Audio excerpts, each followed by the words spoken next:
अच्छा तो guys Istanbul के हवाले से मैं आपको कुछ बातें बताना चाहता हूँ। आप सबके क्वेश्चंस होंगे अकोमोडेशन के हवाले से, करेंसी के हवाले से, इधर की एक्सपेंसेस के हवाले से और किस एरिया में स्टे किया जाए। तो मैं आपको बता देता हूँ सबसे पहले कि आपने किस एरिया में स्टे करना है। सुल्तान महमद के अंदर आप स्टे कर सकते हैं, मेरे ख़्याल से तो ये बहुत अच्छी ऑप्शन है, वहीं पे स्टे करें। फिर आप कारा कोई में भी स्टे कर सकते हैं। कारा कोई जो है ये तकसीम और सुल्तान महमद के दरमियान की एक जगह है, तो ये मेरे ख़्याल से बड़ा अच्छा एक ऑप्शन है, आप वहाँ पे स्टे करें। खाना और अकोमोडेशन इस्तांबुल के अंदर काफ़ी ज़्यादा एक्सपेंसिव है। अगर आप होटल्स वगैरह में जाते हैं तो आपको, क्योंकि मेरा तो ये प्रोग्राम था न्यू ईयर में, तो जिस होटल की कीमत अगर 40,000 रुपये पर नाइट है तो वो 1.5 लाख रुपये पे पहुंची हुई थी। तो आप टाइम से पहले बुकिंग करवाएं, टाइमली करवा लें। और मैं एक एडवाइस दूंगा कि आप यहाँ पर 1-2 दिनों की बुकिंग ले लें, बाकी आप इधर आकर जो है वो बुकिंग करवा लें। कैश प्राइस आपको अच्छी नहीं मिलेगी। आपने जो है अगर होटल लेना है तो आपको सबसे बेस्ट प्राइस आपको मिल सकती है कि आप वेबसाइट पे जाएं और वेबसाइट पे जाके अपनी अवेलेबिलिटी दें। और अगर आपको मज़ीद भी निगोशिएशन करनी है तो आप उन्हें ईमेल करके करें। सबसे अच्छा तरीका ये है आपको होटल बुकिंग वगैरह के रिलेटेड। और अगर आप न्यू ईयर पे आ रहे हैं तो इस्तांबुल बुकिंग जाने के सारा बिल्कुल पैक होता है।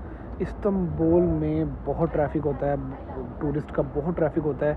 न्यू ईयर के ऊपर तो सारा का सारा पैक होता है, तो वो कमरे नहीं मिलते। इवन कि मैंने न्यू ईयर के ऊपर जो होटल में जहाँ पे स्टे कर रहा था वो मुझे नहीं मिला, तो फिर मुझे सारा, चूँकि मैं इतना ज़्यादा बजट में नहीं था, मगर मुझे फिर भी मजबूरी में एक 5 स्टार ऑप्शन एक मेरे पास आ रही थी, मुझे वो लेनी पड़ी, जो मुझे काफ़ी ज़्यादा कॉस्ट की।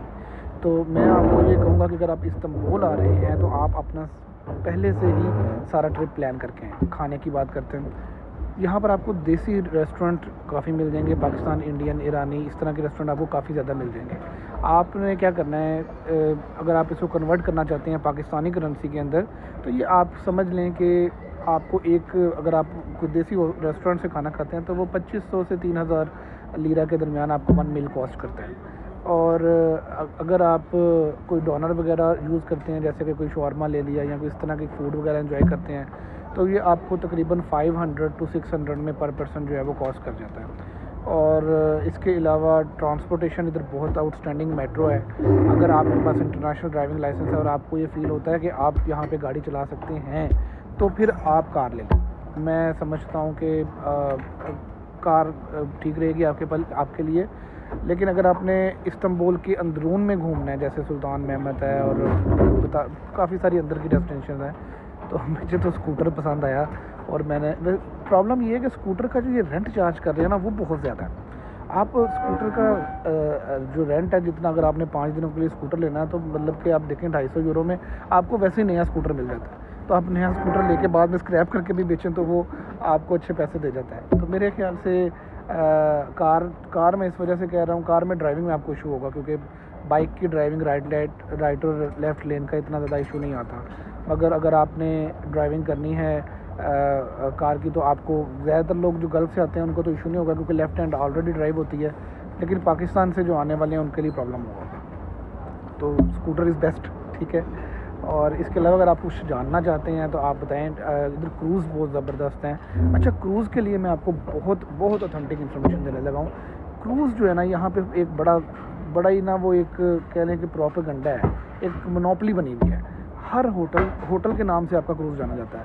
आपका होटल कौन सा है, उस होटल के मुताबिक आपको पैसे चार्ज किए जाते हैं। अगर आपका होटल मिसाल के तौर पे थोड़ा कम बजट वाला है, तो उन्होंने आपको उस तरह का रेट प्रोवाइड करना है। अगर आपका होटल 5 स्टार है तो उन्होंने आपको उस तरह का रेट प्रोवाइड करना है। मैं आपको सजेस्ट करूँगा, if you are interested in cruise in new year और some any time you want to enjoy the cruise dinner, तो आप काराकोई जाएँ।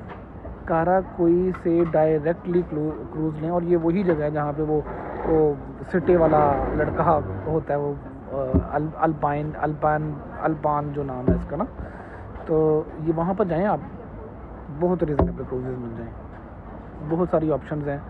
अगर आप हिस्ट्री से मुतालिक, मैं अब जब आया हूँ ना, तो मैंने वो ड्रामे वगैरह नहीं देखे हुए, वो वाले सुल्तान महमद वाले ड्रामे जो थे ना, वो मैंने देखे नहीं हुए। लेकिन ये है कि आप अगर हिस्ट्री को समझना चाहते हैं ना, तो आपको पहले इसके ऊपर वर्किंग करनी होगी। आप अच्छे से वर्किंग करें। वर्किंग करने के बाद आप उनकी हिस्ट्री को, तुर्किश हिस्ट्री को पहले अच्छे से जानें, फिर आपको मज़ा आएगा। क्योंकि यहाँ पर आकर मुझे थोड़ा थोड़ा पता चलने लगा कि यार ये चीज़ें हैं। मैंने इतना ज़्यादा, बेसिकली मेरा पर्पस जो था वो हिस्ट्री नहीं था, टूरिज़म था, दैट्स वाई।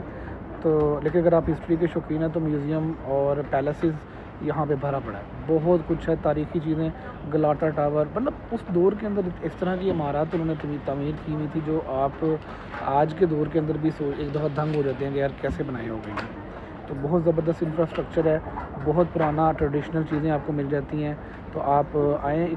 वैसे मैं एक और चीज़ कहूँ आपको, इस्तांबुल तुसी रज नहीं सकते तो, मतलब इधर इतना कुछ है कि आप सारा एक्सप्लोर नहीं कर पाते। मैं ऑब्वियसली अगर मेरे से कोई पूछे ना कि एक्सप्लोर करने के लिए, तो इस्तांबुल मैं कहता हूँ 15 दिन भी कम है। ये बहुत बड़ा है। और आप, सबसे बड़ी जो मिस्टेक है ना, वो मैं आपको अगली वीडियो में बताता हूँ, वीडियो बहुत लंबी हो गई है, माजरत।